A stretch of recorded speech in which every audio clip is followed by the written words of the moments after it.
الحمد لله رب العالمين وبه نستعين والصلاة والسلام على رسوله الأمين نبينا محمد وعلى آله وصحبه أجمعين ومن تبعهم بإحسان إلى يوم الدين. أما بعد فأعوذ بالله من الشيطان الرجيم. بسم الله الرحمن الرحيم. يا أيها الناس اتقوا ربكم إن زلزلة الساعة شيء عظيم يوم ترونها تذهل كل مرضعة عما أرضعت وتضع كل ذات حمل حملها وترى الناس سكارى وما هم بسكارى ولكن عذاب الله شديد. وقال جل وعلا أعوذ بالله من الشيطان الرجيم فارتقب يوم تأتي السماء بدخان مبين. وعن حذيفة ابن أسيد الغفاري رضي الله عنه قال اطلع النبي علينا ونحن نتذاكر فقال ما تذكرون؟ قالوا نذكر الساعة. فقال النبي صلى الله عليه وسلم إنها لن تقوم حتى ترون قبلها 10 آيات فذكر الدخان والدجال والدابة وطلوع الشمس من مغربها ونزول عيسى ابن مريم ويأجوج ومأجوج وثلاثة خصم، خصف بالمشرق وخصف بالمغرب وخصف بجزيرة العرب، وآخر ذلك نار تخرج من اليمن تطرد الناس إلى محشرهم. رواه مسلم في کتاب الفتن. سب سے پہلے ہر قسم کی تعریف و توصیف، بڑائی، بزرگی، کبریائی، عظمت و جلال، حمد و ثنا، شکر و سپاس ہوں اللہ وحدہ لا شریک، خالق کائنات، مالک ارض و سماوات کے لیے. بعد ازاں انگت درود و سلام ہوں تمام انبیاء کرام، بالخصوص محمد عربی جناب رسول اللہ صلی اللہ علیہ وسلم کے لیے. تحمید و تسلیم اور حمد و صلات کے بعد قیامت سے متعلق بہت سی باتیں، اس کے عقلی و نقلی دلائل، میدان محشر کی حولناکی، انسانوں کی حالت، سوال و جواب، نعمتوں کے بارے میں باز پرس، ان تمام باتوں کو تفصیل سے جان لینے کے بعد بہت مناسب اور موزوں ہے کہ ہم قیامت کی علامات کو بھی دیکھ لیں کہ قیامت سے پہلے قیامت کی کچھ نشانیاں صادر ہوں گی. بہت ساری نشانیاں بڑی ہیں اور علامات قیامت میں بہت سی علامتیں چھوٹی ہیں، بہت سی صادر ہو چکی ہیں، کئی صادر ہو رہی ہیں اور کئی ایسی علامتیں ہیں قیامت کی جو صادر ہونا باقی ہیں. میں نے بڑی نشانیوں کو پہلے بیان کیا ہے اور پھر انشاءاللہ ہم یک کے بعد دیگرے چھوٹی نشانیاں بھی دیکھیں گے. ایک روایت جس میں اللہ کے نبی علیہ السلام نے قیامت سے پہلے، بالکل قیامت سے لگ کر جو بڑی بڑی چیزیں صادر ہونے والی ہیں ان کو بیان کیا ہے. اسی لیے میں نے مرکزی حیثیت اسی حدیث کو دی ہے. حضرت حذیفہ بن اسید الغفاری رضی اللہ تعالیٰ عنہ سے مروی ہے. بعض تفصیلی روایت میں ہے کہ لوگ رسول اللہ صلی اللہ علیہ وسلم سے خیر کا سوال کرتے ہیں اور میں آپ سے شر کے بارے میں پوچھتا تھا، اس لیے کہ خیر تو معلوم ہونا ہی ہے. اگر شر معلوم ہو جائے کہ یہ برائی ہے، ان سے بچنا ہے، تو وہ بڑا آسان ہے. خیر کا کرنا تو شر سے بچنے کے مقابلے میں آسان ہے. اگر برائی سے بچ لیا گیا تو یہ زیادہ اہم ہے بھلائی کے کرنے سے. اس لیے لوگ بھلائی کا سوال کرتے تھے اور میں نے جناب رسول اللہ صلی اللہ علیہ وسلم سے زیادہ برائی کے بارے میں پوچھتا تھا تاکہ برائی سے بچ سکوں. چنانچہ انہی حذیفہ بن اسید الغفاری رضی اللہ تعالیٰ عنہ سے مروی ہے اور فرماتے ہیں کہ رسول اللہ صلی اللہ علیہ وسلم ایک دن ہمارے پاس تشریف لائے. وَنَحْنُ نَتَذَاكَرُ، ہم آپس میں بات چیت کر رہے تھے. فقال، تو آپ نے پوچھا ما تذکرون، تم کیا باتیں کر رہے ہو؟ قالوا نذکر الساعہ، ہم نے کہا کہ ہم قیامت کو یاد کر رہے ہیں، قیامت کا تذکرہ کر رہے ہیں. فقال النبی صلی اللہ علیہ وسلم، تو رسول اللہ صلی اللہ علیہ وسلم نے فرمایا انہا لن تقوم حتی ترون قبلها 10 آیات، قیامت قائم نہیں ہو سکتی جب تک کہ تم قیامت سے پہلے 10 بڑی نشانیاں نہ دیکھ لو. فذکر الدخان، تو نبی صلی اللہ علیہ وسلم نے بیان کیا سب سے پہلے دخان یعنی دھواں، والدجال، پھر دجال کے بارے میں، والدابہ، پھر جانور جو بات کرے گا، زمین سے نکلے گا اور بات کرے گا، وطلوع الشمس من مغربها، اور پھر آپ نے کہا کہ سورج مغرب سے طلوع ہوگا، جو روزانہ مشرق سے طلوع ہوتا ہے مغرب میں غروب ہوتا ہے، قیامت سے پہلے مغرب سے طلوع ہوگا. ونزول عیسیٰ، پھر آپ نے کہا کہ حضرت عیسیٰ بن مریم دوبارہ دنیا میں نازل ہوں گے، اللہ رب العالمین ان کو اتارے گا. ویأجوج وماجوج، اور یاجوج ماجوج قیامت سے پہلے آئیں گے. وثلاثۃ خسوف، اور 3 بڑے زلزلے آئیں گے، ایک مشرق میں، ایک مغرب میں، اور ایک جزیرہ نمایاں عرب میں، عرب کی سرزمین پر. وآخر ذلك نار تخرج من اليمن، اور پھر آخری میں ایک آگ یمن سے برپا ہوگی جو لوگوں کو ان کے محشر کی طرف ہانک کر لے جائے گی، یعنی ملک شام کی طرف ہانکے گی. بعض روایت میں ہے مشرق کی طرف ہانک کر لے جائے گی. وہ سب اس آگ سے گھبرا کر مشرق کی طرف بھاگیں گے، ملک شام کی طرف بھاگیں گے. مختلف روایات ہیں. بہرحال اس حدیث کو میں نے یہاں پر عرض کیا ہے. کہنے کو یہ 10 نشانیاں تو ہم سرسری ذکر کرتے ہیں، سنتے رہتے ہیں، لیکن بات تب ہے جب ہم ان 10 نشانیوں کو تفصیل سے جانیں، اور یہ بڑی تفصیل طلب بات ہے. تو سب سے پہلے جس کا تذکرہ اللہ کے نبی صلی اللہ علیہ وسلم نے قیامت کی بڑی علامتوں میں کیا وہ ہے دخان. دخان کہتے ہیں دھوئیں کو. قرآن کریم میں اللہ رب العالمین نے اس نام سے مستقل ایک چیپٹر نازل کیا ہے، سورہ الدخان. ایک مستقل سورہ اس نام سے اللہ رب العالمین نے نازل کی. اس سے اس کی اہمیت کا اندازہ لگایا جا سکتا ہے. سورہ دخان ہی کی آیت نمبر 10 میں اللہ رب العالمین نے فرمایا اعوذ باللہ من الشیطان الرجیم فارتقب یوم تأتی السماء بدخان مبین یغشی الناس هذا عذاب علیم. اللہ رب العالمین نے فرمایا کہ آپ اس دن کے منتظر رہیں جبکہ آسمان دھواں ظاہر دھواں لائے گا جو لوگوں کو گھیر لے گا. اس آیت کریمہ میں دھوئیں کا تذکرہ ہے. اب سوال یہ ہے کہ سورہ دخان میں جو دھوئیں کا ذکر ہے کیا یہ وہی دھواں ہے جس کے بارے میں جناب رسول اللہ صلی اللہ علیہ وسلم نے قیامت کی بڑی علامتوں میں سے ایک علامت بیان کی ہے کہ دھواں نکلے گا؟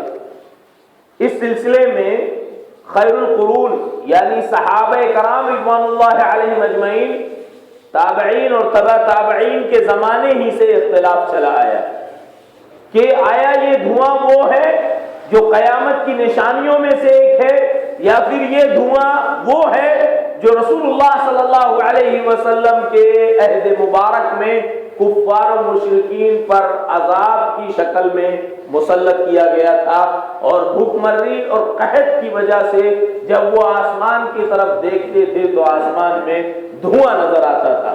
یہ دھواں وہ ہے یا قیامت سے پہلے جو علامت قیامت کا حصہ ہوگا وہ دھواں ہے؟ اس سلسلے میں پہلے زمانے سے اختلاف چلا آیا ہے. میں نے چند اقوال نقل کیے ہیں، اس کے بعد راجح بات بیان کی ہے.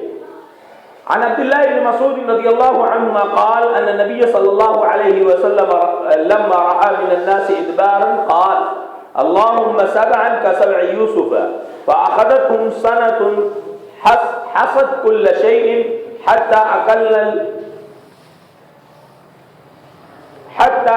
الميتة والجيف وينظر أحدهم إلى السماء فيرى الدخان من الجوع فأتاه أبو سفيان فقال يا محمد صلى الله عليه وسلم إنك تأمر بطاعة الله وبصلة الرحم وإن قومك قد هلكوا فادعوا الله لهم فقال الله تعالى فارتقي يوم تأتي السماء بدخان مبين إلى قوله إنكم عائدون يوم نبطش البطشة الكبرى إلى آخر الآية فالبطشة يوم بدر وقد مزت الدخان والبطشة واللزام وآية الروم رواه البخاري في كتاب الاستسقاء ومسلم والترمذي وأحمد وغيره. روایت کا ترجمہ یہ ہے کہ نبی کریم صلی اللہ علیہ وسلم نے جب کفار و مشرکین کی سرکشی دیکھی تو آپ صلی اللہ علیہ وسلم نے ان کے لیے بد دعا کی، یا اللہ 7 برس کا قحط ان پر بھیج جیسے یوسف علیہ السلام کے زمانے میں بھیجا تھا. چنانچہ ایسا قحط پڑا کہ ہر چیز تباہ ہو گئی اور لوگوں نے چمڑے اور مردار تک کھائے. ایسی بھوک مری ہوئی کفار مکہ پر کہ وہ چمڑے چبانے پر مجبور ہو گئے اور مردہ جانوروں کو کھانے لگے. بھوک کی شدت کا یہ عالم تھا کہ آسمان کی طرف نظر اٹھائی جاتی تو دھوئیں کی طرح معلوم ہوتا تھا. آخر ابو سفیان جو اس وقت مسلمان نہیں ہوئے تھے، سردار قریش تھے، مکہ کے سردار تھے، حاضر خدمت ہوئے، رسول اللہ صلی اللہ علیہ وسلم کے پاس حاضر ہوئے اور عرض کیا اے محمد صلی اللہ علیہ وسلم آپ لوگوں کو یعنی عام لوگوں کو اللہ کی اطاعت اور صلہ رحمی کا حکم دیتے ہیں اور آج آپ کی قوم یعنی قریش کی حالت یہ ہے کہ وہ ہلاکت سے دوچار ہے، اس لیے آپ خدا سے ان کے حق میں دعا کیجیے.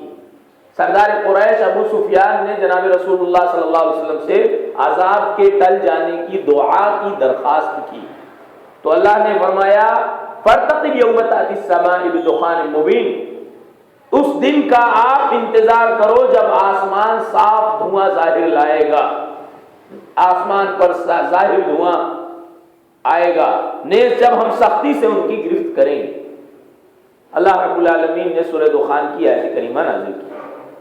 حضرت عبداللہ بن مسعود رضی اللہ عنہ فرماتے ہیں سخت گرفت جو اس آیت میں بیان کی اللہ نے، اس سخت گرفت سے بدر کی لڑائی مراد ہے.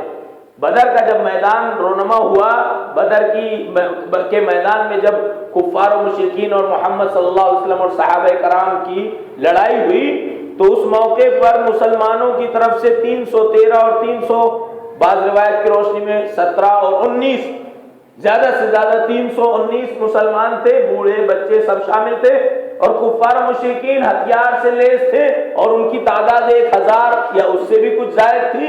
لیکن اللہ رب العالمین نے مسلمانوں کو عزت بخشی، فتح اور کامرانی عطا کی اور کفار و مشرکین شکست سے دوچار ہوئے اور ان کے بڑے بڑے سرداران مکہ مارے گئے. تو حضرت عبداللہ بن مسعود رضی اللہ عنہ فرماتے ہیں کہ اس آیت میں جو گرفت کا تذکرہ ہے بطشہ، وہ بطشہ سے مراد بدر کی لڑائی میں کفار و مشرکین کی گرفت ہے.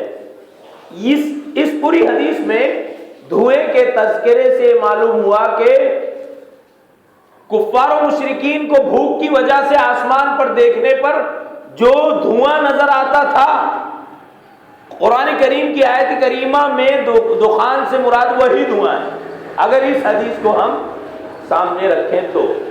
لیکن ایک بڑے مشہور تابعی، بڑے عالم دین تھے مسروق رحمہ اللہ. امام بخاری رحمہ اللہ نے الف لام میم غلبت الروم سورہ روم کی تفسیر میں مسروق تابعی کا قول نقل کیا ہے. میں نے یہاں پوری لمبی حدیث کے بجائے مختصر باتیں ان کی نقل کی ہے. حضرت مسروق تابعی رحمہ اللہ کا ایک قول امام بخاری رحمہ اللہ نے کتاب التفسیر میں نقل کیا. انہوں نے کہا کہ ایک آدمی نے قبیلہ کندہ، اس آدمی نے اپنے قبیلے میں وعظ کرتے ہوئے کہا، تقریر کرتے ہوئے کہا کہ قیامت کے دن ایک دھواں اٹھے گا جس سے منافقین کے کان آنکھ بالکل بیکار ہو جائیں گے، لیکن مومن پر اس کا اثر صرف زکام جیسا ہوگا۔ ہم اس کی بات سے بہت گھبرا گئے۔ پھر میں عبداللہ بن مسعود رضی اللہ عنہما کی خدمت میں حاضر ہوا اور ان کی یہ ساری بات بتائی کہ ہمارے قبیلے میں فلاں واعظ نے ایسی ایسی بات بیان کی ہے۔ وہ اس وقت ٹیک لگا کر بیٹھے تھے، حضرت عبداللہ بن مسعود رضی اللہ عنہما ٹیک لگا کر بیٹھے تھے۔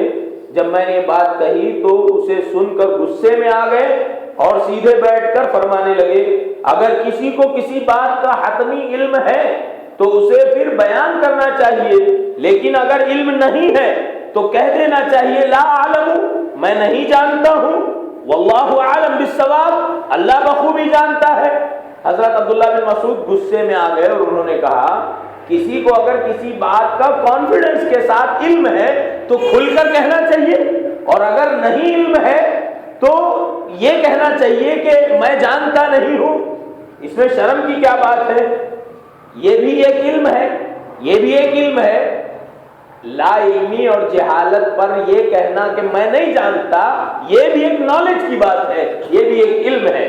اللہ تعالیٰ نے اپنے نبی صلی اللہ علیہ وسلم سے کہا، قل لا اسألکم علیہ من اجر وما انا من المتکلفین، آپ کہہ دیں کہ میں اپنی دعوت و تبلیغ پر تم سے کوئی چندہ نہیں مانگ رہا، تم سے کوئی اجر نہیں مانگ رہا ہوں، اور نہ میں تکلف یعنی بناوٹ کرتا ہوں۔ یہ آیت کریمہ حضرت عبداللہ بن مسعود رضی اللہ تعالی عنہ نے پڑھ کر سنائی۔ دراصل واقعہ یہ ہے کہ قریش کسی طرح اسلام نہیں لاتے تھے، حضرت عبداللہ بن مسعود نے کہا، واقعہ یہ ہے کہ قریش کسی طرح سے اسلام نہیں لاتے تھے، اس لیے حضرت صلی اللہ علیہ وسلم نے ان کے حق میں بد دعا کی، اور پھر قحط کا وہ عذاب نبی علیہ الصلوۃ والسلام کی دعا ہی سے ختم ہوا۔ رواہ البخاری کی کتاب التفسیر، امام بخاری رحمہ اللہ نے اس روایت کو کتاب التفسیر میں نقل کیا۔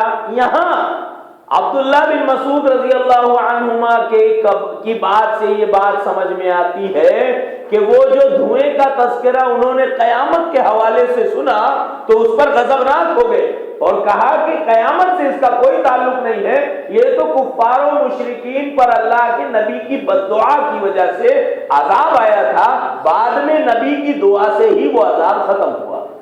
یہاں تک اب ہم نے بات سمجھ لی، یہ حضرت عبداللہ بن مسعود کا موقف تھا۔ اب دیکھتے ہیں کچھ باتیں اور عرض کرنی ہیں۔ دخان کا اختلاف اور راجح مسئلہ، اسی لیے دخان یعنی دھوئیں کے بارے میں علماء امت کے درمیان اختلاف ہے کہ آیا مکہ میں کفار و مشرکین کو جو دھواں نظر آتا تھا وہی قیامت کی نشانی ہے، یا ابھی وہ دھواں جو قیامت کی نشانی ہے وہ باقی ہے، یہ اختلاف ہے۔ پہلی جماعت اور ان کی دلیل، پہلی جماعت جن میں عبداللہ بن مسعود بھی ہیں، حضرت عبداللہ بن مسعود صحابہ کرام میں سے، اور پھر تابعین میں مجاہد، ابو العالیہ، وہاب، عطیہ وغیرہ وغیرہ بہت سارے تابعین موجود ہیں اس جماعت کے ساتھ۔ ان کے نزدیک قیامت کی مذکورہ نشانی واقع ہو چکی ہے مکہ میں، ان کا یہ موقف ہے، جیسا کہ اوپر کی حدیث سے ثابت ہوتا ہے۔ اسی طرح اللہ رب العالمین نے اپنے نبی سے وعدہ فرمایا تھا، کیا وعدہ کیا تھا؟ فَارْتَقِبْ يَوْمَ تَأْتِي السَّمَاءُ بِدُخَانٍ مُبِينٍ، آپ انتظار کریں جس دن آسمان ظاہر دھواں لائے گا۔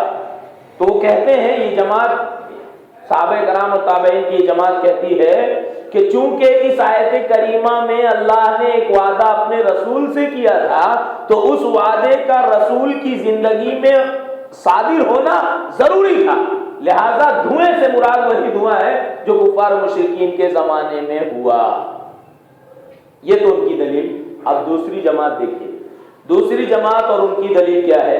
حضرت عبداللہ بن عباس جو حبر الامہ، امت کے سب سے بڑے مفسر قرآن ہیں، سب سے بڑے فقیہ ہیں، حضرت عبداللہ بن عباس، عبداللہ ابن عمر رضی اللہ عنہ، حضرت ابو ہریرہ، ابو سعید خدری، حضرت حسن، حضرت حذیفہ بن اسید الغفاری، ابو مالک الاشعری رضی اللہ عنہم، ان کے علاوہ اور بھی صحابہ کرام اور تابعین کی ایک جماعت کا موقف ہے کہ آیت کریمہ میں جس دخان یعنی دھوئیں کا تذکرہ ہے، مذکورہ نشانی یعنی وہ دھواں قیامت کی علامات میں سے ہے جو قیامت کے قریب ظاہر ہوگا۔ صحابہ کرام کی ایک بڑی جماعت یہ کہتی ہے کہ وہ دھواں جس کا تذکرہ سورہ دخان میں ہے وہ قیامت کی بڑی نشانیوں میں سے ایک نشانی ہے جو قیامت سے پہلے ظاہر ہوگی۔ اور بعض لوگوں نے یہ بھی کہہ دیا ہے کہ عہد نبوی صلی اللہ علیہ وسلم میں ظاہر ہونے والا دھواں مجازی تھا، یعنی بھوک کی وجہ سے آسمان پر کچھ دھندلاہٹ نظر آتی تھی، وہ حقیقت میں دھواں نہیں تھا۔ قحط اور بھوک کی وجہ سے آسمان پر دھواں لگتا تھا، جبکہ حقیقت میں دھواں نہیں تھا۔ یہ تطبیق دینے والوں میں حافظ ابن کثیر اور دیگر مفسرین بھی ہیں۔ امام نووی رحمہ اللہ جو صحیح مسلم کے شارح ہیں، انہوں نے شرح کی ہے، بڑے شارحین میں ہیں اور بڑے پائے کے عالموں میں سے ہیں۔ امام نووی رحمہ اللہ نے فرمایا انہ لم یأتی بعد وانما یکون قریبا من قیام الساعہ، مذکورہ نشانی تاحال آج تک ظاہر نہیں ہوئی اور یقیناً یہ قیامت کے قریب ظاہر ہوگی، یہ امام نووی نے کہا۔ حافظ ابن کثیر رحمہ اللہ نے فرمایا جو بڑے مفسر ہیں، بلکہ اگر یہ کہا جائے کہ تفسیر ابن کثیر جو حافظ ابن کثیر کی مایہ ناز کتاب ہے، اس کے بارے میں تمام علماء کا اتفاق ہے دنیا میں اب کوئی بھی تفسیر لکھی جائے گی تو ہر تفسیر کے مفسر کو تفسیر ابن کثیر سے رجوع کرنا پڑے گا، تبھی اس کی تفسیر ممکن ہے، ورنہ بغیر تفسیر ابن کثیر کا سہارا لیے کوئی تفسیر نہیں لکھی جا سکتی۔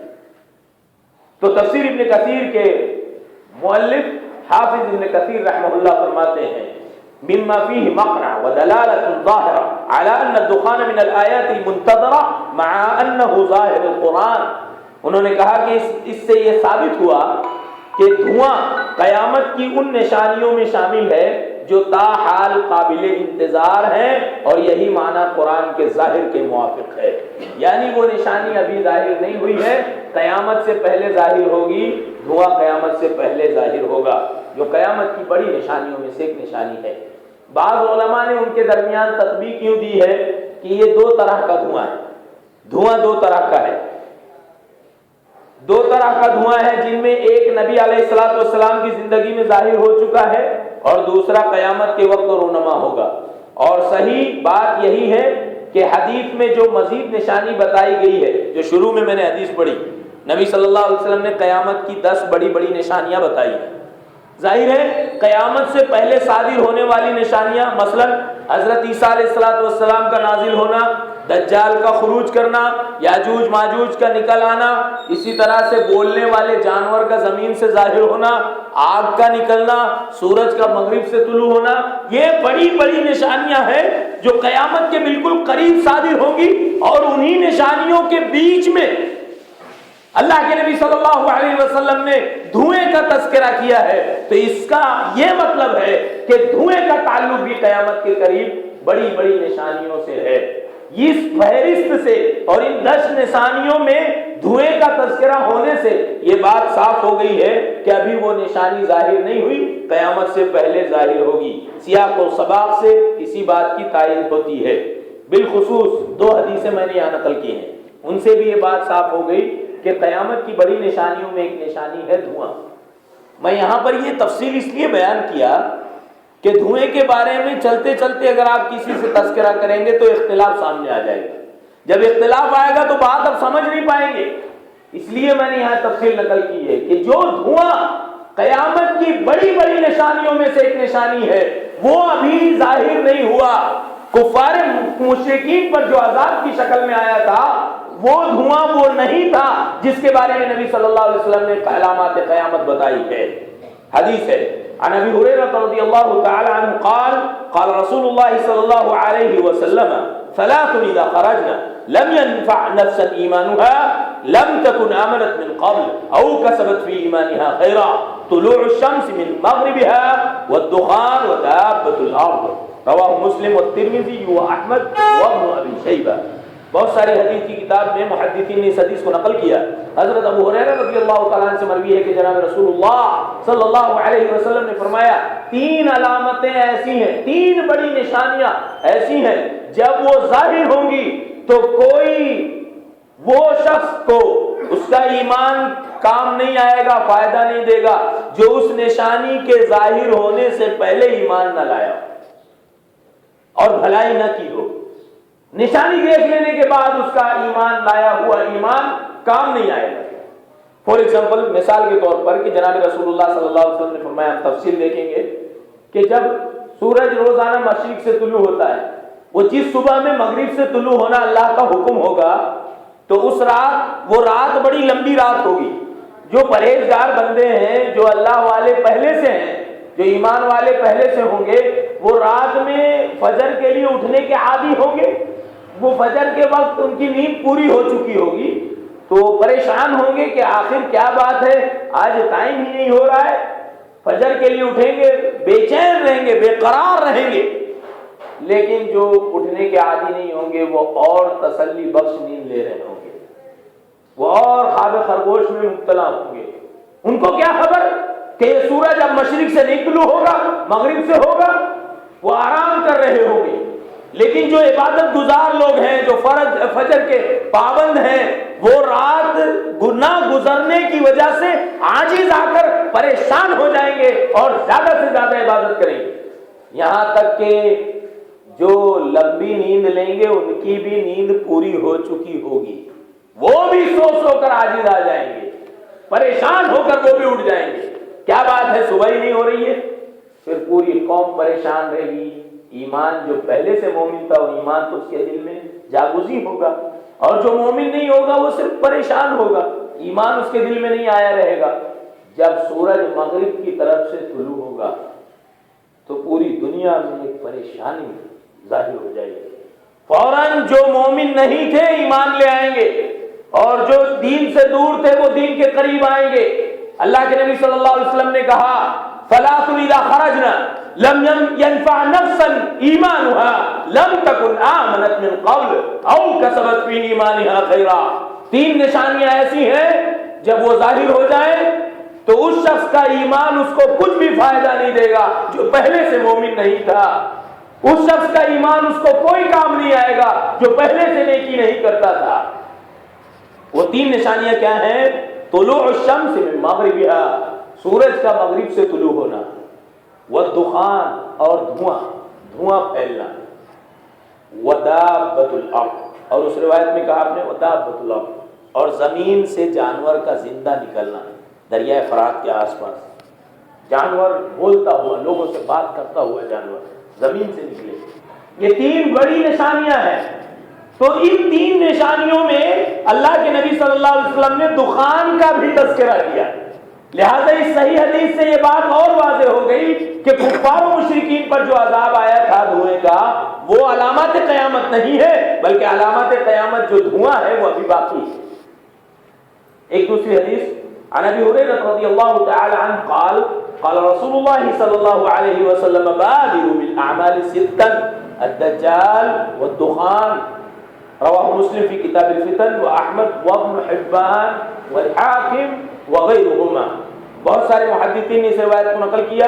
حضرت ابو ہریرہ رضی اللہ عنہ فرماتے ہیں کہ رسول اللہ صلی اللہ علیہ وسلم نے فرمایا، انہی 6 بڑی بڑی نشانیوں کا تذکرہ کیا آپ نے، اور کہا 6 نشانیاں ظاہر ہونے سے پہلے عمل میں جلدی کرو، اس سے پہلے کہ 6 نشانیاں ظاہر ہو جائیں، اس سے پہلے کہ وہ 6 نشانیاں ظاہر ہو جائیں۔ اور ان 6 علامتوں میں نبی صلی اللہ علیہ وسلم نے یہی کہا، الدجال والدخان، دجال کا خروج اور دھوئیں کا پھیلنا۔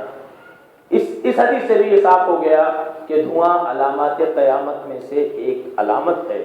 وہ دھواں اس طرح سے ہوگا کہ پوری دنیا میں کالا دھواں پھیل جائے گا، جو قیامت کی ایک بہت بڑی علامت ہوگی، اور اس دھوئیں سے کفار و مشرکین بڑی تعداد میں مریں گے، اور مومن جو پرہیزگار ہوگا اس سے، جو پہلے سے پرہیزگار رہا ہوگا، اس دھوئیں سے اس کو سوائے زکام کے اور کوئی تکلیف نہیں ہوگی۔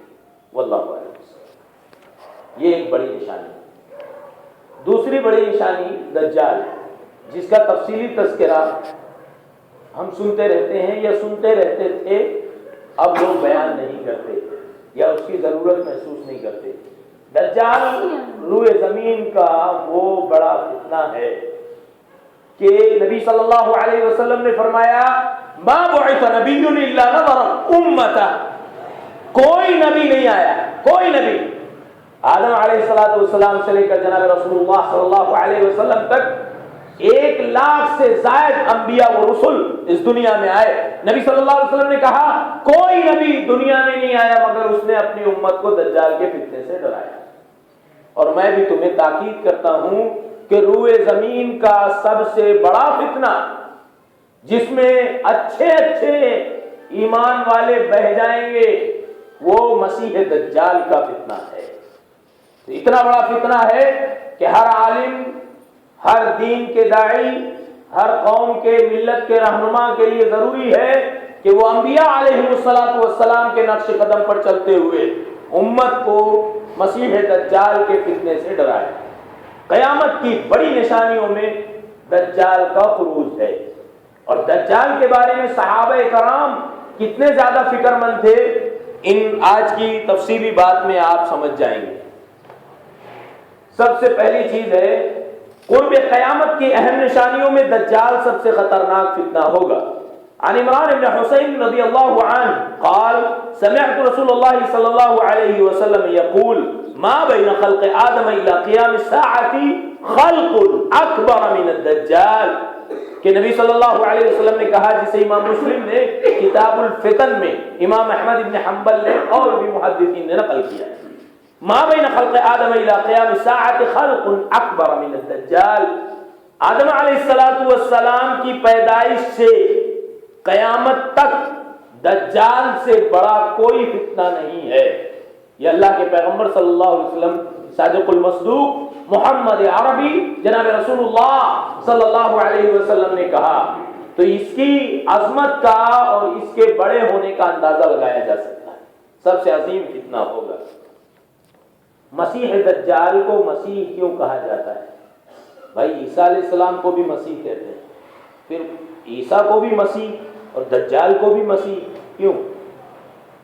اس کی وجہ تسمیہ میں نے یہاں سرسری طور سے عرض کی ہے. مسیح کہنے کی 3 وجہ. ایک وجہ تو یہ ہے کہ دجال ممسوح العین ہوگا. ممسوح العین یعنی اس کی بائیں آنکھ پوچھی ہوئی ہوگی، مٹی ہوئی ہوگی. بائیں آنکھ بالکل ہے ہی نہیں. جیسے پیشانی ہے ہماری، ایسی بائیں آنکھ کی جگہ پہ صاف ستھرا جسم کا حصہ ہے، پوچھی ہوئی، مٹائی ہوئی. اسی وجہ سے اس کو ممسوح سے مسیح کہتے ہیں. مسیح کی وجہ تسمیہ ایک یہ بھی ہے کہ سیاح سے مسیح بنا ہے. وہ زمین کے اکثر خطوں میں بلکہ پوری روئے زمین پر چلے گا، تیز و تند آندھی کی طرح ہر طرف اپنا فتنہ ظاہر کرے گا، سوائے مکہ اور مدینہ کی. مکہ اور مدینہ میں داخل نہیں ہو سکے گا. اس مسیح دجال جو پوری دنیا کی سیاحت کرے گا، چلے گا، اس وجہ سے بھی اس کا نام مسیح ہے. ایک تو اس لیے کہ وہ ممسوح العین ہے، اس کی ایک آنکھ مٹی ہوئی ہے، بالکل ہے ہی نہیں. اور دوسری آنکھ جو العین الیمنا، جو اس کی دائیں آنکھ ہے، وہ چھوٹے انگور کے ابھرے ہوئے دانے کی طرح ہوگی. آنکھ ایک ہی ہوگی، وہ بھی چھوٹے انگور کے باہر کی طرف ابھرے ہوئے دانے کی طرح ہوگی. یعنی نہ بہت زیادہ لٹکی ہوئی نہ بہت زیادہ اندر، بلکہ ایک ایسا انگور کا دانہ جو ہلکا سا باہر نکلا ہوا ہے، اور باقی ایک آنکھ تو پوچھی ہوئی ہے. اس وجہ سے اس کو مسیح کہتے ہیں. اس وجہ سے بھی کہ دنیا کے اکثر خطے کا وہ چکر لگائے گا. تیسری وجہ، مسیح کس کو کہتے ہیں؟ جو دوسروں کی مسیحائی کرے. بظاہر مسیح دجال اپنے ماننے والے، یعنی جو اس پر ایمان لائیں گے اس کی قدرت پر، ان کے لیے مسیح ثابت ہوگا. یہودیوں کے لیے اور کفار مشرکین کے لیے ان کا مسیحا کہلائے گا. آج یہود بڑی تعداد میں مسیح دجال کے منتظر ہیں، جیسے ہم امام مہدی کے منتظر ہیں، ہم عیسیٰ علیہ السلام کے نزول کے منتظر ہیں کہ ایک نہ ایک دن یہ آئیں گے، مہدی پیدا ہوں گے، امام مہدی پیدا ہوں گے اور عیسیٰ نازل ہوں گے. بالکل اسی طرح سے یہودی دجال کے استقبال میں پودے لگا رہے ہیں. کون سا؟ اسخر نامی درخت کا وہ پودا، جس کے بارے میں نبی صلی اللہ علیہ وسلم نے کہا ایک زمانہ آئے گا، دنیا دیکھے گی کہ مسلمانوں کا غلبہ ہوگا اور کسی درخت یا کسی پتھر کے پیچھے کوئی یہودی چھپ جائے گا. تو درخت اور پتھر کہے گا مسلمان سے، اے مسلمان آ، یہ دیکھ میرے پیچھے یہودی چھپا ہے، اقتل، اس کو قتل کر۔ پتھر بولے گا یہودیوں کے خلاف، سوائے ایک درخت کے، اور اسی درخت کی پیداوار یہودی بڑی تعداد میں کر رہے ہیں کہ یہ ہمارا درخت ہے، مسلمانوں کا درخت نہیں، ہمارا ہے، یہ ہماری حفاظت کرے گا۔ درخت کی پیداوار کے ساتھ ساتھ بڑی تعداد میں دجال کے منتظر ہیں۔ بلکہ ایک بڑی اہم بات، آپ نیٹ پر اس کو دیکھ سکتے ہیں، سرچ کر سکتے ہیں۔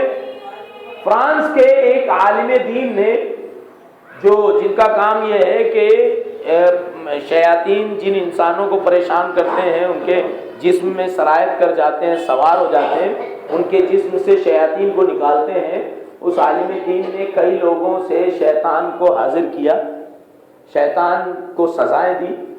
تو شیطان حاضر ہونے کے بعد انہوں نے کہا کہ ہماری کئی لاکھ کی تعداد ہے جو ہمیں ٹریننگ دی جا رہی ہے، ہم بڑی تعداد میں تیاری کر رہے ہیں مسیح دجال کے لیے، اس کے آنے کے استقبال میں۔ میرے پاس یہ کلپس ہیں، آپ کے پاس بھی ہوں گی، نیٹ کا زمانہ ہے۔ تو اس فرانس کے عالم نے ان شیاطین سے پوچھا، تم بڑی تعداد میں انسانوں کو کیوں پریشان کر رہے ہو؟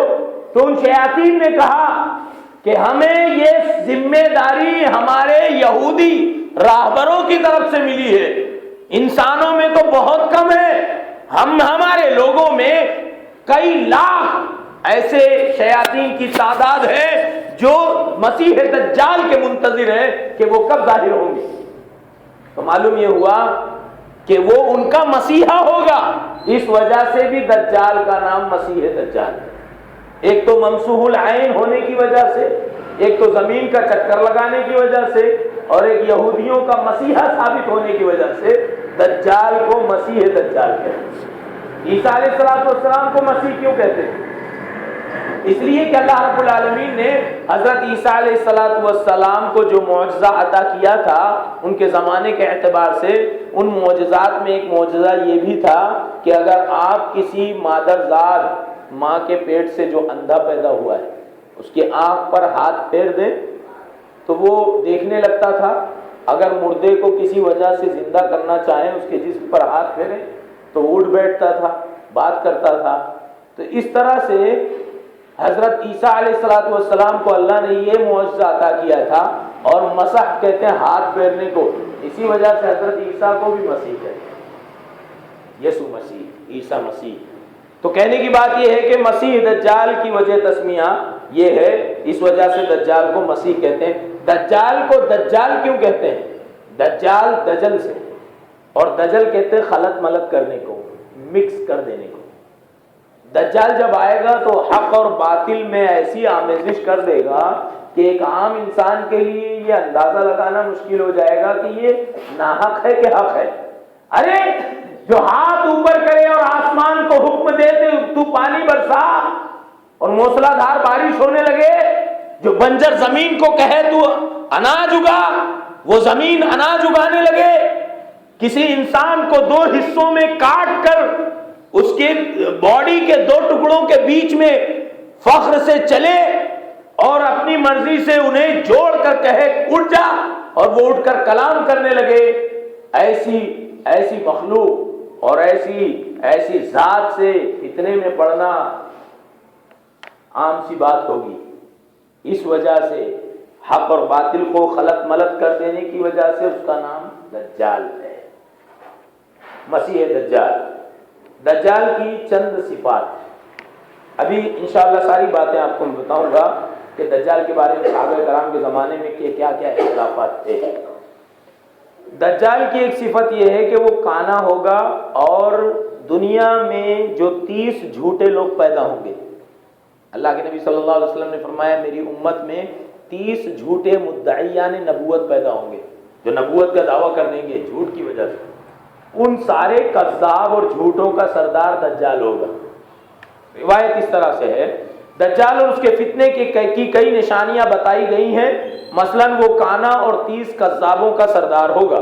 عن سمرۃ بن جندب رضی اللہ عنہ قال رسول الله صلى الله عليه وسلم والله لا تقوم الساعة حتى يخرج 30 كذابا آخرهم الأعور الدجال ممسوح العين اليسرى رواه أحمد وصاحب السنن الكبرى في كتاب الصلاة وغيرهما. روایت یہ ہے حضرت سمرہ بن جندب رضی اللہ تعالیٰ فرماتے ہیں کہ رسول اللہ صلی اللہ علیہ وسلم نے کہا قسم اللہ کی قیامت قائم نہیں ہوگی جب تک کہ 30 جھوٹے اور ان کا آخری الاور جو کانا ہوگا آنکھ سے، بائیں آنکھ تو ہوگی نہیں، دائیں چھوٹے سے انگور کی طرح ہوگی، جو آنکھ سے کانا دجال یعنی حق اور باطل کو ملا دینے والا، ممسوح العین الیسرا اور بائیں آنکھ جس کی بالکل مٹا دی گئی ہوگی، ایسا آدمی 30واں کذاب نہ آ جائے اس سے پہلے قیامت قائم نہیں ہوگی. تو معلوم یہ ہوا اس حدیث میں اللہ کے نبی صلی اللہ علیہ وسلم نے دجال کو کہا کہ وہ کانا ہوگا آنکھ سے اور وہ 30 کذاب کا تتمہ ہوگا، اختتام ہوگا، آخری جھوٹا ہوگا. وفی روایت اور ایک روایت میں ہے آور العین الیمنا کأنها عنبۃ صافیہ، دجال کی دائیں آنکھ کانی اور انگور کے دانے کی طرح ابھری ہوئی ہوگی. امام بخاری رحمہ اللہ نے اسے کتاب الفتن میں بیان کیا. وضاحت، بائیں آنکھ پوچھی ہوئی اور دائیں آنکھ کانی انگور کے دانے کی طرح ہوگی. آنکھ بھولیے مت، بائیں آنکھ کانی اور بائیں آنکھ پوچھی ہوئی بالکل ہوگی نہیں، مٹی ہوئی، اور دائیں آنکھ چھوٹے انگور کے کھلے ہوئے پھانکے کی طرح ہوگی. کئی لوگ تاریخی چیزوں میں کئی بار بھول جاتے ہیں. حابیل اور قابیل کے قصے میں قابیل قاتل تھا کہ حابیل؟ میں پوچھنا چاہوں گا کہ قابیل قاتل تھا کہ حابیل؟ کیسے آپ نے یہ یاد رکھا؟ جزاک اللہ. جیسے ابھی یہ دجال کی باتیں میں بیان کر رہا ہوں، ایک ایک بات انشاءاللہ سوال جواب ہوگا انشاءاللہ. کئی بار میں نے کہا کہ قابیل اور حابیل میں لوگ بھول جاتے تھے قاتل کون ہے. تو اس کا سب سے آسان طریقہ ہے کہ قابیل قاف سے ہے اور قاتل بھی قاف سے ہے، تو اس طرح سے یاد رکھنے میں آسانی ہوتی ہے. تو ہم یہ یاد رکھیں کہ بائیں آنکھ بالکل پوچھی ہوئی مٹی ہوئی اور دائیں آنکھ انگور کا ایک چھوٹا سا ٹکڑا ہوگا، کھلی ہوئی ہلکی سی. دجال کی پیشانی پر کافر لکھا ہوگا. عن انس بن مالک رضی اللہ تعالی عنہ قال النبي صلی اللہ علیہ وسلم ما بعث نبی الا انذر امته الاعور الكذاب الا انه اعور وان ربكم ليس باعور وان بين عينيه مكتوب کاف فا را. وفي رواية ثم تهجاها رسول الله صلى الله عليه وسلم كاف فا را يقرأه كل مسلم. رواه مسلم في كتاب الفتن، رواه البخاري في كتاب الفتن، ورواه المسلم في كتاب الفتن وغيرهما. روایت اس طرح سے ہے کہ حضرت انس بن مالک رضی اللہ تعالیٰ سے مروی ہے کہ جناب رسول اللہ صلی اللہ علیہ وسلم نے فرمایا کوئی نبی نہیں بھیجا گیا مگر اس نے اپنی امت کو کانے جھوٹے سے ڈرایا. سنو وہ دجال تو کانا ہوگا لیکن تمہارا پروردگار کانا نہیں ہے. وَإِنَّ بَيْنَ عَيْنَيْهِ مَكْتُوبٌ کافر، اور اس کی دونوں آنکھ، ایک آنکھ تو ہوگی نہیں لیکن آپ صلی اللہ علیہ وسلم نے درمیانی حصہ بتانے کے لیے کہا بین عینیہ، دونوں آنکھ کے درمیان کا جو حصہ ہوتا ہے وہاں پر کافر لکھا ہوگا. صحیح مسلم کتاب الفتن کی روایت میں ہے ثم تہجاہا، پھر نبی صلی اللہ علیہ وسلم نے ہجے کر کے پڑھا کافر اور کہا یقرأہ کل مسلم. ذرہ برابر اگر کسی کے دل میں ایمان ہوگا، اسلام ہوگا تو دجال کی پیشانی دیکھ کر سمجھ جائے گا یہ کافر ہے، پڑھ لے گا، اس کی پیشانی پر پڑھ لے گا. بعض روایت میں ہے وہ اتنا بے بس ہوگا کہ اپنے ہی ہاتھ سے مٹھانا چاہے گا کافر لیکن مٹھا نہیں سکے گا. وہ مٹانا چاہے گا لیکن مٹا نہیں سکے گا، اللہ رب العالمین کے آگے نہیں جا سکے گا. تو بہرحال اس کی پیشانی پر کافر لکھا ہوگا. دجال کا کچھ جسمانی حلیہ میں نے یہاں الگ الگ بیان کیا ہے. سب سے پہلے دجال کا رنگ، دجال کی رنگت. دجال کے پورے جسم کی وضاحت احادیث میں وارد ہے. مثلا حضرت ابن عباس رضی اللہ عنہما نے فرمایا کہ نبی صلی اللہ علیہ وسلم سے دجال کے بارے میں پوچھا گیا تو آپ صلی اللہ علیہ وسلم نے فرمایا اس کا رنگ انتہائی سفید، دجال کا رنگ انتہائی سفید گورا، جسم بہت بڑا، جسم بہت بڑا، آنکھ چمکدار ستارے کی طرح کھڑی، ایک آنکھ ہوگی لیکن وہ کھڑی چمکدار ستارے کی طرح.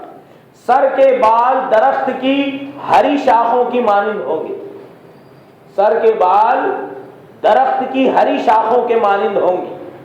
امام احمد بن حنبل رحمہ اللہ نے مسند میں، شیخ قبری نے، اسی طرح حافظ ابن کثیر نے، اسی طرح سے احمد شاکر رحمہ اللہ نے کہا اسنادہ صحیح، اس کی سند صحیح ہے. دجال کا سر. عن ابن عباس رضی اللہ عنہما عن النبی صلی اللہ علیہ وسلم قال فی الدجال اعور جان ازهر كان رأسه اصلة اشبه الناس بعبد العزى ابن قطن رواہ احمد وحاکم وغیرہما. روایت اس طرح سے ہے کہ دجال کانا انتہائی سفید اور چمکدار رنگت کا ہوگا، اس کا سر زہر والے سانپ جیسا چھوٹا، ایک سانپ کی قسم ہے، چھوٹا سانپ ہے لیکن زہر بڑا شدید ہوتا ہے، ایسا اس کے سر ہوگا، مگر خوب متحرک ہوگا. جسم کی حیت کے اعتبار سے دجال کا سر بہت چھوٹا ہوگا لیکن بڑا متحرک ہوگا. ایسا نہیں کہ اس پر سستی طاری ہوگی، بڑا کم وقت میں زیادہ کام کرنے والا، بڑا متحرک سر ہوگا. نبی صلی اللہ علیہ وسلم نے فرمایا وہ لوگوں میں عبد العزى ابن قطن، ایک کافر کا نام ہے، کافر تھے نبی صلی اللہ علیہ وسلم کے زمانے میں، کافر تھا، اس کے ساتھ سب سے زیادہ مشابہت رکھتا ہوگا. نبی صلی اللہ علیہ وسلم نے کافر کی مثال دی، عبد العزى کی طرح نظر آئے گا دیکھنے میں. وفی روایت ان رأس الدجال من ورائه حبك، نبی صلی اللہ علیہ وسلم نے ایک روایت میں کہا کہ دجال کا سر پچھلی طرف سے گنجا گنجا سا ہوگا. ایک نشانی یہ بھی ہے دجال کے سر کی، سر چھوٹا سا ہوگا اور بڑا تیز رفتار کام کرنے والا، بڑا متحرک، اور پیچھے سے ہلکا ہلکا گنجا بھی ہوگا. بال ہری شاخ کی طرح ہوں گے لیکن کہیں کہیں گنجا بھی ہوگا. دجال کا قد. عن عبادة بن الصامت رضی اللہ عنہ ان رسول اللہ صلی اللہ علیہ وسلم قال انی قد حدثتكم عن الدجال حتى خشيت الا تعقلوا ان مسيح الدجال رجل قصير افعج جعد اعور مطموس العين ليس بناتئة ولا حجراء ولا جحراء فإن ألبس عليكم فاعلموا أن ربكم ليس بأعور. رواه ابو داود فی کتاب الملاحم. نبی صلی اللہ علیہ وسلم نے کہا مجھے خدشہ ہے کہ تم اسے پہچان نہ سکو، دجال کو پہچان نہ سکو. مسیح دجال ایک پستہ قد آدمی ہوگا، بڑا تو جسم ہوگا لیکن قد پست قد ہوگا. گھنگریالے بال ہوں گے، بال سیدھے نہیں ہوں گے، جو بال اس کے ہوں گے وہ بھی گھنگریالے ہوں گے. آنکھ کانی اور مٹی ہوئی، کانی دائیں آنکھ کانی ہوگی، پوری آنکھ کھلے گی نہیں، تھوڑی سی کھلے گی لیکن اس میں پاور بہت ہوگا، ستارے کی طرح چمک رہی ہوگی. اور مٹی ہوئی، بجھی ہوئی، ایک مٹا دی گئی، نہ بہت اونچی ابھری ہوئی اور نہ بہت اندر دھسی ہوئی، درمیانی ہوگی. پھر بھی اگر تمہیں اس کے بارے میں شک و شبہ ہو، نبی صلی اللہ علیہ وسلم نے یہ کب بیان کیا؟ جب حضرت تمیم داری نے دجال کا دیدار نہیں کیا تھا، اس سے پہلے کی روایت. ابھی نبی صلی اللہ علیہ وسلم کوشش کیا کر رہے ہیں کہ دجال کی جہاں تک ہو سکے وضاحت کر دیں، وہ ایسا ایسا ہوگا، لیکن مجھے ڈر ہے کہ کہیں تم پہچان نہ پاؤ تو فتنے میں پڑ جاؤ گے. آگے اللہ کے نبی فرماتے ہیں اگر تمہیں اس کے بارے میں پھر بھی شک باقی رہ جائے تو بس یہ جان لو کہ تمہارا رب تو کانا نہیں ہوگا، دجال کانا ہوگا، تمہارا رب کانا نہیں. معلوم یہ ہوا کہ وہ رب کا دعویٰ کرے گا کوئی یہ نہ بھول جائے کہ یہ میرا رب ہے، کیونکہ رب جو تمہارا رب حقیقی ہے وہ کانا نہیں ہے لیکن دجال کانا ہوگا۔ نبی صلی اللہ علیہ وسلم نے بار بار فورس کیا اس جملے پر، کئی حدیثوں میں، میں سمجھتا ہوں دسیوں حدیثوں میں نبی صلی اللہ علیہ وسلم نے یہ بات بیان کی ہے کہ تمہارا رب کانا نہیں ہے، دجال کانا ہے۔ رب میں اور دجال میں یہ فرق سمجھ لو۔ یہ وہ زمانہ تھا جب نبی صلی اللہ علیہ وسلم کو خواب میں بتایا گیا ہے، یہ وہ زمانہ تھا جب عیسیٰ علیہ السلام نے معراج کی رات میں نبی صلی اللہ علیہ وسلم کو دجال کے بارے میں بتایا ہے۔ ابھی آپ ڈیٹیل نہیں جانتے تھے، آگے آ رہی ہے باتیں کہ کب رسول اللہ صلی اللہ علیہ وسلم کو تفصیل معلوم ہے۔ دجال کی کچھ جسمانی حلیہ میں نے آپ کے سامنے عرض کیا۔ دجال کے بارے میں چند شکوک کا ازالہ، انشاءاللہ اس کو ہم بعد میں دیکھتے ہیں، تاکہ پہلے ہم دجال کے بارے میں پوری بات سمجھ لیں۔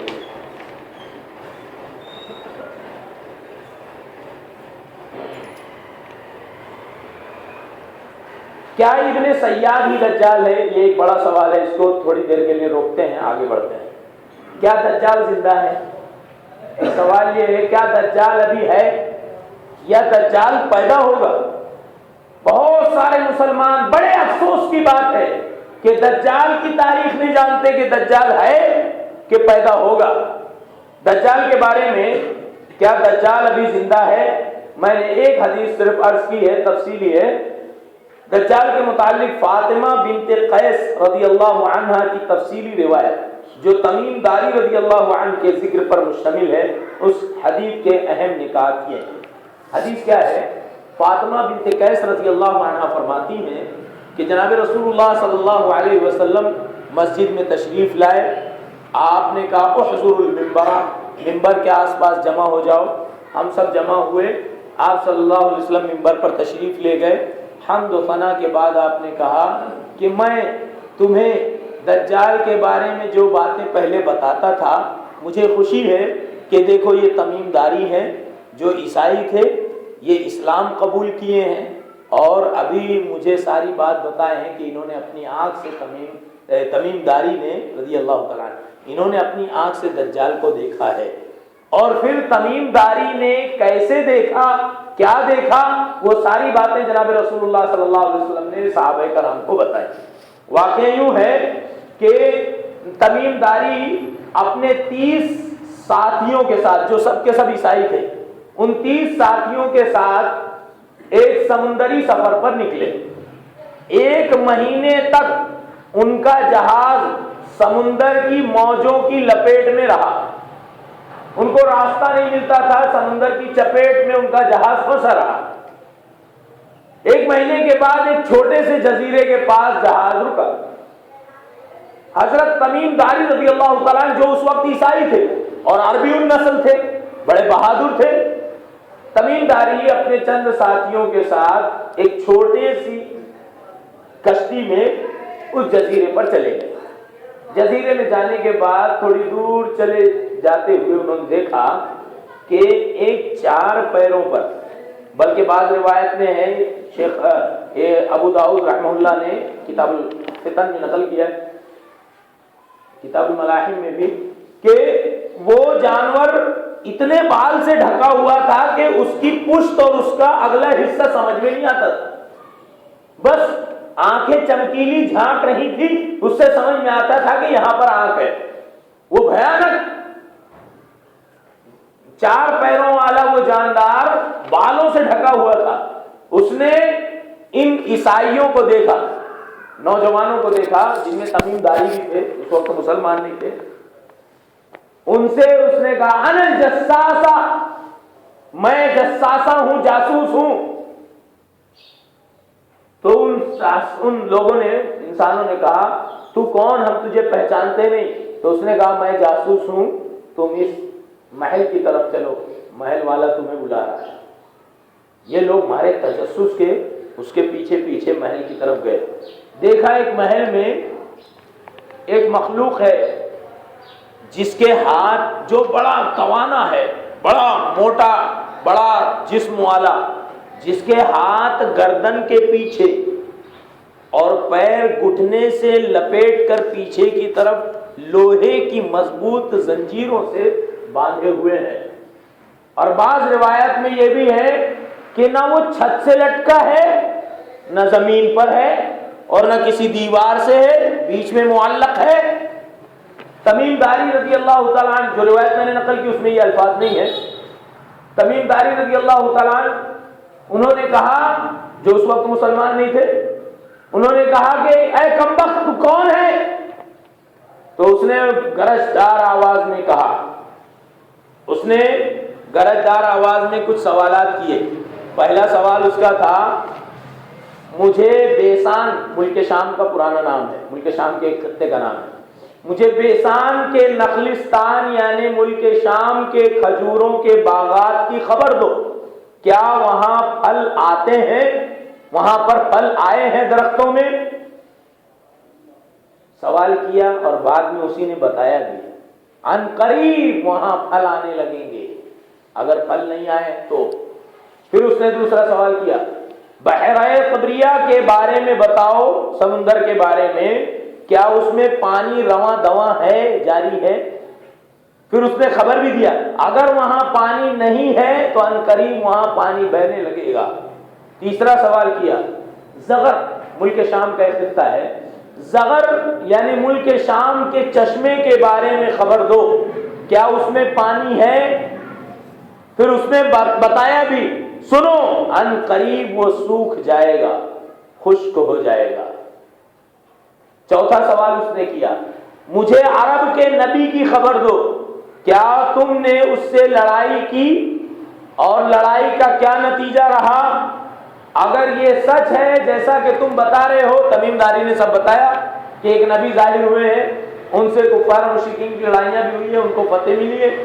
تو دجال نے کہا، اس آدمی نے کہا کہ تب تو تمہیں اس آنے والے نبی کی اطاعت کرنا ہی چاہیے، یہ تمہارے حق میں بہتر ہے.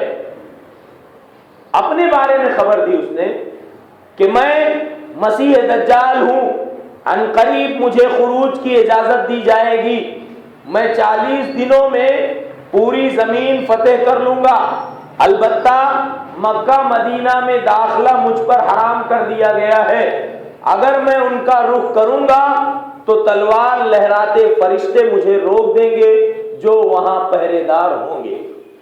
اپنی بات کہنے کے بعد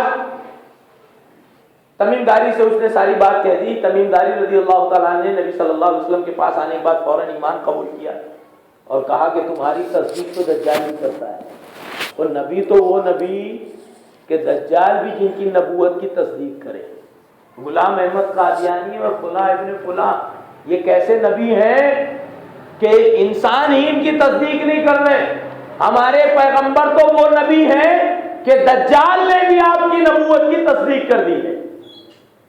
تو نبی صلی اللہ علیہ وسلم نے پورا واقعہ منبر سے بیان کیا اور کہا، آج مجھے خوشی ہے تمیم داری کی اس بات سے کہ دجال کے بارے میں جو باتیں میں نے تمہیں بتائی تھی ہو بہو تمیم داری نے وہی ساری باتیں بتائی ہیں.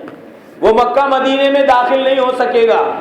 آپ نے اپنی لاٹھی منبر پر 3 مرتبہ مارا اور کہا، یہی طیبہ ہے، یہی مدینہ ہے، اور وہ دجال ہے، یعنی اس کی اوقات نہیں ہے، اس کی مجال نہیں ہے کہ وہ اس مدینہ میں داخل ہو سکے. نبی صلی اللہ علیہ وسلم نے آخر میں یہ بھی واضح فرما دیا کہ خبردار، وہ دجال دریائے یمن اور دریائے شام میں نہیں بلکہ مشرق کی طرف سے آئے گا. معلوم یہ ہوا کہ ابھی سائنسدانوں نے دنیا کے بہت سارے سمندروں کی اور بر اعظم کی زمینیں کھنگال لی ہیں. کسی نے کچھ تحقیق پیش کی ہے، کسی نے کچھ تحقیق پیش کی ہے. ابھی بات یہ سب سے زیادہ محقق یہ سامنے آ رہی ہے کہ بحر قلزم کا مشرقی حصہ جو صحرا ہے، وہاں پر ایک علاقہ ایسا بتایا جاتا ہے، سائنسداں کہتے ہیں کہ وہاں ابھی تک کسی کی رسائی نہیں ہو پائی ہے. اور سائنسدانوں کا یہ ماننا ہے کہ وہ انسانی زندگی کے لیے ممکن بھی نہیں ہے کہ اس زہر آلود خونخوار جنگل کا کوئی رخ کر سکے، اس لیے کہ اگر کوئی اس طرف کا رخ کرتا ہے تو وہ یا تو غائب ہو جاتا ہے، یا تو اس کا کوئی پتہ ہی نہیں چلتا، یا سمندر اس کو ہضم کر لیتا ہے، یا ہوا اس کو بکھیر دیتی ہے، یا جنگلات اس کو ہضم کر لیتے ہیں۔ تو غالب گمان یہی ہے کہ ایسے ہی کسی جزیرے میں آج بھی دجال قید ہے جو اللہ رب العالمین کے حکم کا منتظر ہے۔ اس روایت کے پہلے، تمیم داری کے اس سفر سے پہلے، جناب رسول اللہ صلی اللہ علیہ وسلم دجال کی صرف جسمانی صفات بیان کرتے تھے۔ جب یہ روایت، جب تمیم داری آئے، ایمان قبول کیا، دجال کی پوری صفات بیان ہو گئی، اس کے بعد سے صحابہ کرام کے درمیان میں بھی اختلاف کچھ کم ہوا۔ تمیم داری کی روایت سے پہلے صحابہ کرام رضوان اللہ علیہ مجمعین کے معاشرے میں ایک شخص کو لے کر بڑا اختلاف تھا کہ آیا وہی دجال تو نہیں ہے، اور اس شخص کا نام آپ یاد رکھیں، اس نوجوان لڑکے کا نام، نو عمر لڑکے کا نام ابن سیاد تھا۔ اس کا نام عبداللہ تھا، ابن سیاد سے مشہور تھا، نام اس کا صافی تھا، ماں اس کو لاڑ سے صافی کہتی تھی، نام صاف تھا۔ ایک زمانے میں یہودی ہوا کرتا تھا، نبی صلی اللہ علیہ وسلم کے زمانے رسالت میں اس نے ایمان بھی قبول کیا، نبی صلی اللہ علیہ وسلم کے ساتھ، صحابہ کرام کے ساتھ اس نے حج بھی کیا، ایمان لایا۔ اس کے ایک بیٹے بڑے مشہور تابعی تھے، عمارہ نام کے، ایک بڑے عالم دین بنے، عمارہ نام تھا، عمارہ ابن عبداللہ یعنی ابن سیاد کے بیٹے۔ کہنے کی بات یہ ہے کہ ابن سیاد کی کچھ ایسی صفات تھیں جن کی وجہ سے صحابہ کرام ایک بڑی تعداد میں یہ سمجھتے تھے کہ ابن سیاد ہی دجال ہوگا۔ میں نے یہاں ایک روایت نقل کی ہے، النافع قال لقي ابن عمر ابن سياد في بعض طرق المدينة فقال له قولا أغضبه فانتفخ حتى ملأ السكة فدخل ابن عمر على حفصة وقد بلغها فقالت له رحمك الله ما أردت من ابن سياد أما علمت أن رسول الله صلى الله عليه وسلم قال إنما يخرج من غضبة يغضبها رواہ مسلم فی کتاب الفتن باب ذکر ابن سیاد۔ امام مسلم نے روایت نقل کی، حضرت عبداللہ ابن عمر کے غلام نافع کہتے ہیں کہ ابن عمر ابن سیاد سے ملاقات کی ہے مدینہ کی کسی گلی میں۔ ابن عمر حضرت عمر کے بیٹے، ابن سیاد اس نوجوان سے ملے۔ ابن سیاد کو حضرت عبداللہ ابن عمر نے غصے کی وجہ سے کچھ کہہ دیا۔ ابن سیاد غضبناک ہو گیا اور اس نے اپنا جسم پھلایا، مارے غصے کے پھولتا رہا یہاں تک کہ پوری گلی اس کے جسم سے بھر گئی، پوری گلی اس کے جسم کے پھولان سے بھر گئی، مارے غصے کے پھولتا رہا۔ حضرت عبداللہ ابن عمر، نافع کہتے ہیں کہ آگے بڑھ گئے، حضرت حفصہ اپنی بہن کے گھر گئے۔ حضرت حفصہ جو حضرت عمر کی بیٹی تھی، نبی صلی اللہ علیہ وسلم کی بیوی ام المؤمنین تھی، ان کے گھر گئے۔ حضرت حفصہ نے کہا رحمک اللہ ما عرضت من ابن سیاد، یہ خبر حضرت حفصہ کو پہلے پہنچ گئی کہ ابن عمر کی اور ابن سیاد کی آپس میں کچھ انبن ہوئی، تمہارے غصے کے ابن سیاد پھولنے لگا اور پھول کر کے پوری گلی بھرا دیا، اس کا جسم پوری گلی بھر دیا۔ حضرت حفصہ نے اپنے بھائی عبداللہ ابن عمر سے کہا ما عرضت من ابن سیاد، ابن سیاد کے فراق میں کیوں پڑے ہو، تمہیں کیا لینا دینا ہے ابن سیاد سے؟ اما علمتا ان رسول اللہ صلی اللہ علیہ وسلم قال، کیا تم یہ نہیں جانتے کہ اللہ کے پیغمبر صلی اللہ علیہ وسلم نے کہا کہ دجال، جو مسیح دجال نکلے گا تو وہ کسی غصے کی وجہ سے نکلے گا۔ اشارہ تھا حضرت حفصہ ام المومنین رضی اللہ عنہا کا، کہیں ابن سیاد دجال ہوگا اور غصے سے دجال نہ بن رہا ہو، تم نے اس کو غصہ دلا دیا، کیونکہ نبی صلی اللہ علیہ وسلم نے دجال کے بارے میں جو کہا تھا کہ وہ غصے سے دجال ہوگا، ظاہر ہوگا، تو حضرت حفصہ رضی اللہ تعالیٰ عنہ ہمارے ڈر کے کہہ رہی تھی ابن سیاد جن کے بارے میں اکثر لوگ کہتے ہیں یہی دجال ہے، کہیں یہی نہ دجال ہو۔ دجال کہتے ہیں جھوٹ بولنے والے کو۔ صحابہ کرام کی ایمانی غیرت کا اندازہ لگایا جا سکتا ہے کہ ابن سیاد کو دجال کہتے تھے جو دین کے معاملے میں جھوٹ بولے۔ تو بتائیے کہ جو دین کو کے معاملے میں جھوٹ بولے وہ صحابہ کی نظر میں دجال ہے، اسی وجہ سے وہ ابن سیاد کو دجال کہتے تھے۔ بہت ممکن ہے تم ہی دجال۔ تفصیلی روایت میں نقل نہیں کیا، ایک دو روایت عرض کر دوں جسے امام مسلم نے، امام احمد بن حنبل اور دیگر محدثین نے نقل کیا کہ ایک مرتبہ جناب رسول اللہ صلی اللہ علیہ وسلم صحابہ کرام کے ساتھ، جن میں حضرت عمر بن خطاب رضی اللہ تعالیٰ عنہ بھی تھے، ان کے ساتھ ابن سیاد کے گھر کے پاس سے گزر رہے تھے۔ گھر کے باہر صحن میں لیٹا ہوا تھا کمبل اوڑھ کے، لڑکا تھا نوخیز، یہودی ہوا کرتا تھا، اس کا باپ یہودی کاہن تھا، لیٹا ہوا تھا کمبل میں۔ تو نبی صلی اللہ علیہ وسلم نے اس کے بارے میں بہت باتیں سن رکھی تھی۔ آپ اس کے پاس گئے اور آپ نے کہا، آپ کے آنے کی اس کو خبر نہیں ہوئی لیکن کھڑکھڑاہٹ زور سے لینے لگا، پہلے آرام سے لیٹا تھا۔ اس کی ماں نے آواز دیا، او صافی، او صافی، فجاء رسول اللہ، اے صافی دیکھ اللہ کے رسول آئے۔ تو زور زور سے کھراٹے لیتا اور کڑنکیوں سے نبی صلی اللہ علیہ وسلم کو دیکھے جا رہا ہے۔ نبی صلی اللہ علیہ وسلم کہہ رہے ہیں، سنا ہے کہ تیرے پاس بھی وہی آتی ہے؟ اس نے کہا ہاں، سچے جھوٹے سبھی آتے ہیں۔ کہا اچھا بتا میں دل میں کیا چھپائے ہوں؟ نبی صلی اللہ علیہ وسلم نے دل میں چھپایا تھا الدخان، الدخان یعنی دھواں۔ تو اس نے کہا دخ دخ دخ، تو نے دکھ چھپایا ہے اپنے سینے میں۔ تو اللہ کے نبی صلی اللہ علیہ وسلم نے کہا تمہیں پوری توفیق تو کبھی ہوگی نہیں، شیطان کے مددگاروں کو ایسی آدھی ادھوری بات ہی پتہ چلتی ہے، تم زیادہ نہیں جان سکتے۔ اس نے اپنی گردن اچکائی اور کبر کا مظاہرہ کیا۔ حضرت عمر رضی اللہ تعالیٰ نے کہا دعني یا رسول اللہ اضربه عنق هذا الكافر، اللہ کے نبی صلی اللہ علیہ وسلم اجازت دیجیے اس کافر کی گردن ہی نہ مار دوں۔ نبی صلی اللہ علیہ وسلم نے کہا دیکھو عمر، اگر یہ دجال ہے تو تم اس پر مسلط نہیں ہو سکتے، اس پر غالب نہیں آ سکتے، اور اگر یہ دجال نہیں ہے تو پھر اس کو مارنے سے کیا فائدہ؟ نبی صلی اللہ علیہ وسلم نے بڑا اچھا استدلال کیا اور حضرت عمر کو روکا۔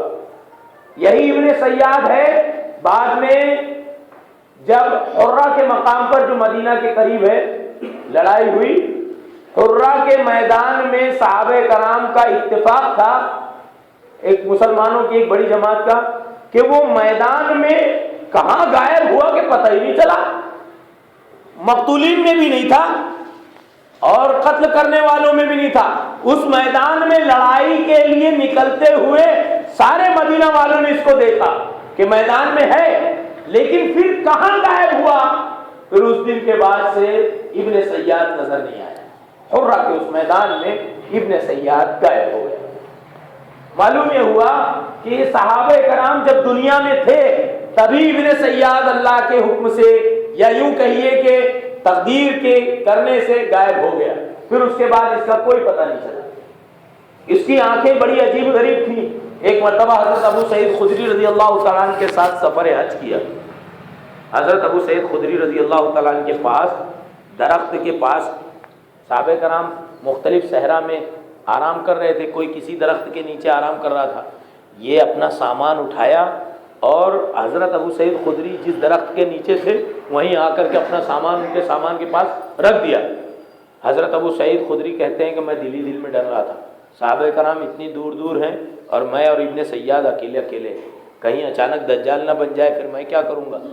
تو حضرت ابو سعید خدری رضی اللہ تعالیٰ عنہ نے کہا کہ گرمی زیادہ ہے، ذرا دور دور سوئیں گے تو اچھا ہے۔ ابن سیاد نے کہا چلا جاتا ہوں، میں جانتا ہوں تم کیوں ایسے بول رہے ہو۔ سامان اٹھایا، دوسرے درخت کے نیچے اپنا سامان رکھ دیا، پھر اس کے بعد میں تھوڑی دیر کے بعد پھر دودھ لے کر آیا پیالے میں، ابو سعید لو دودھ پیو۔ حضرت ابو سعید نے کہا، فرماتے ہیں حدیث میں کہ میرا دل چاہتا تھا دودھ پیوں، لیکن ابن سیاد کے ہاتھ سے دیا ہوا دودھ دیکھ کر مجھے ڈر لگ رہا تھا، آنکھیں اتنی بڑی بڑی اور بھیانک دیکھنے میں بھی لگتا تھا. میں نے کہا گرمی زیادہ ہے, دودھ کی ایسے حاجت نہیں ہے. ابن سیاد نے اپنا منہ پھلا لیا. اب منہ پھلایا تو اس کا چہرہ اور بھیانک ہو گیا. اس نے کہا جانتا ہوں, لیکن اے ابو سعید مجھے بتاؤ, میرا دل چاہتا ہے کہ میں کسی درخت سے لٹک جاؤں اور پھانسی لے لوں, میں اپنے آپ کو ہلاک کر دوں. قسم اللہ کی میں دجال نہیں ہوں اور لوگ مجھے دجال سمجھتے ہیں.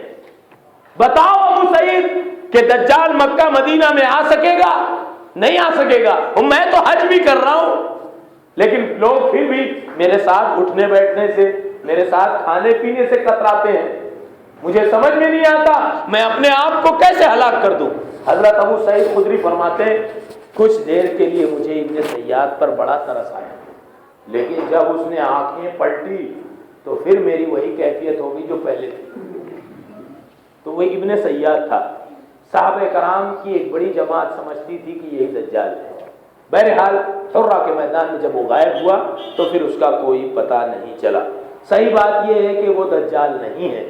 دجال وہ ہے جو تمیم داری رضی اللہ تعالیٰ نے عیسائی ہونے کے زمانے میں ایک جزیرے نمایاں جزیرے کے درمیان میں جنگلات میں محل کے اندر دیکھا, وہ دجال ہے.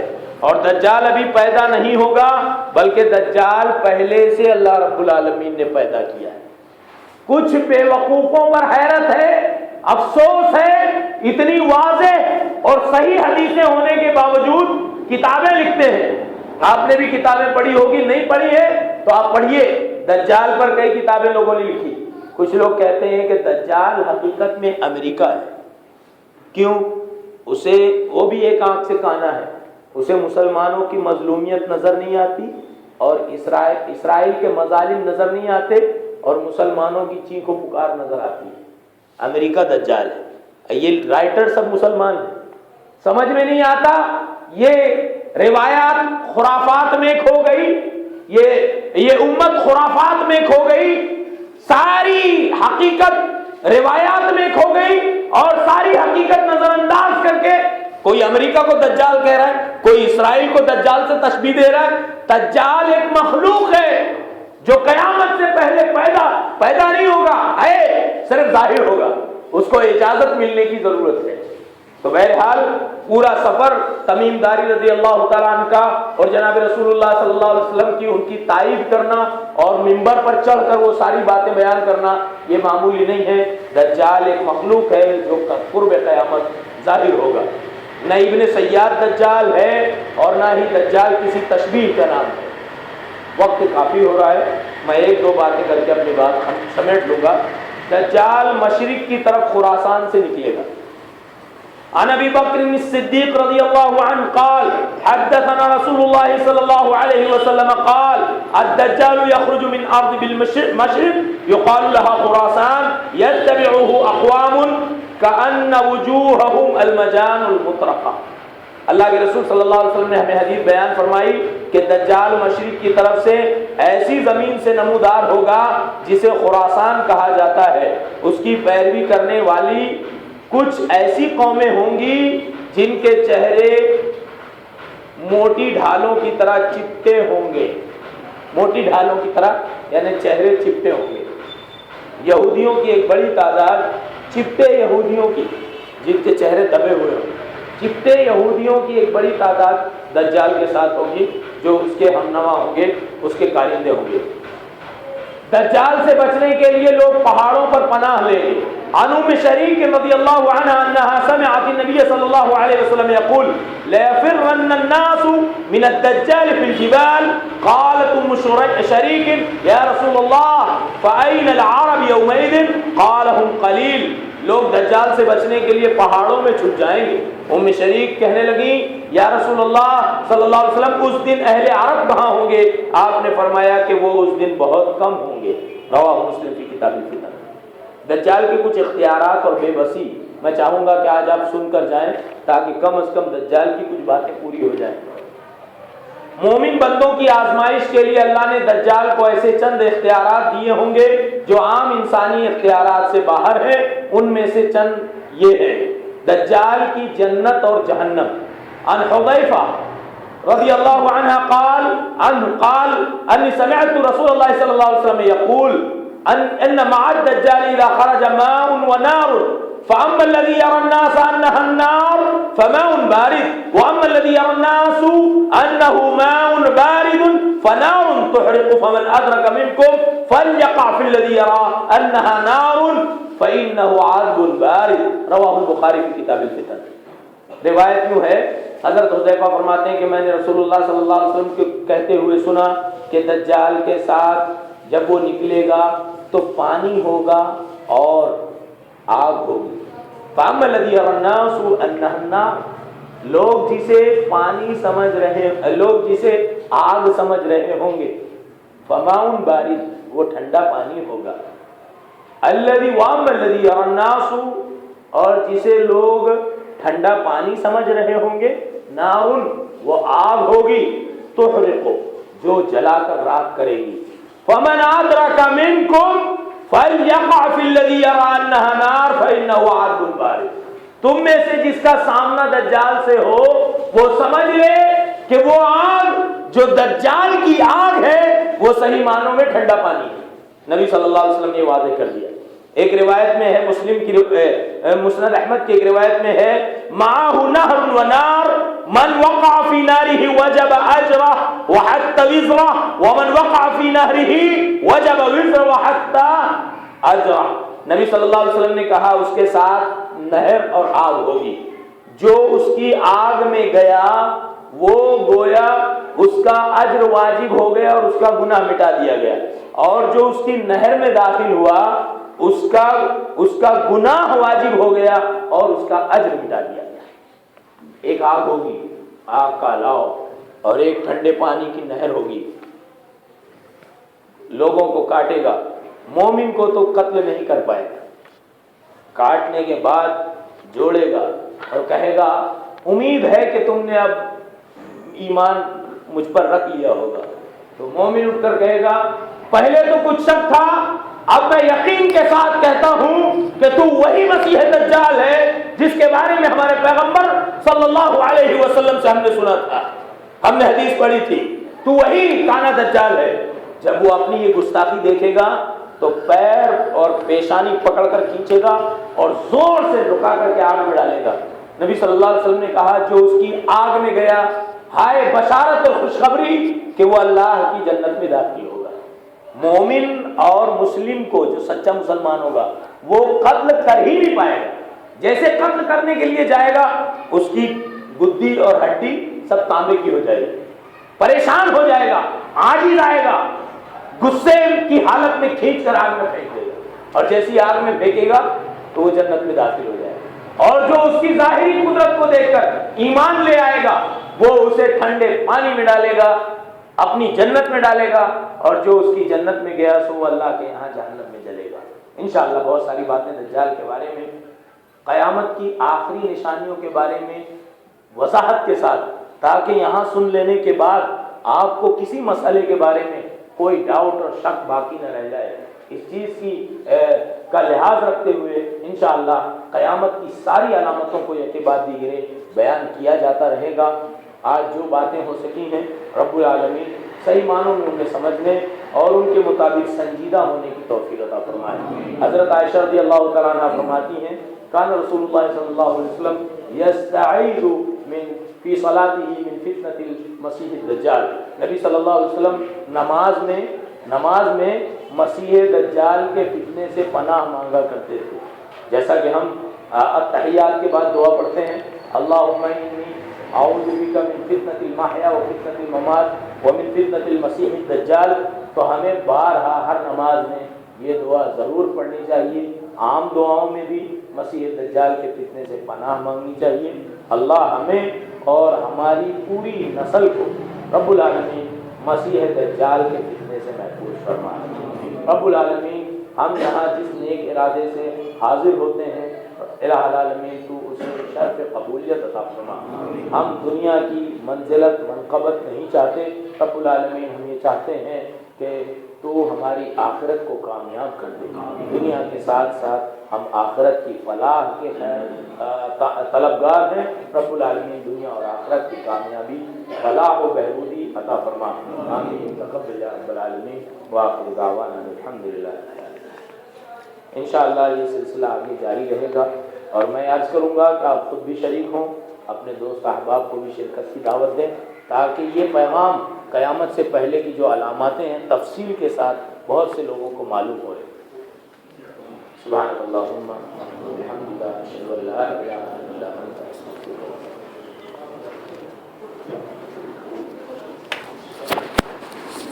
ڈر لگتا تھا، ڈر لگتا بار بار گرنے کا.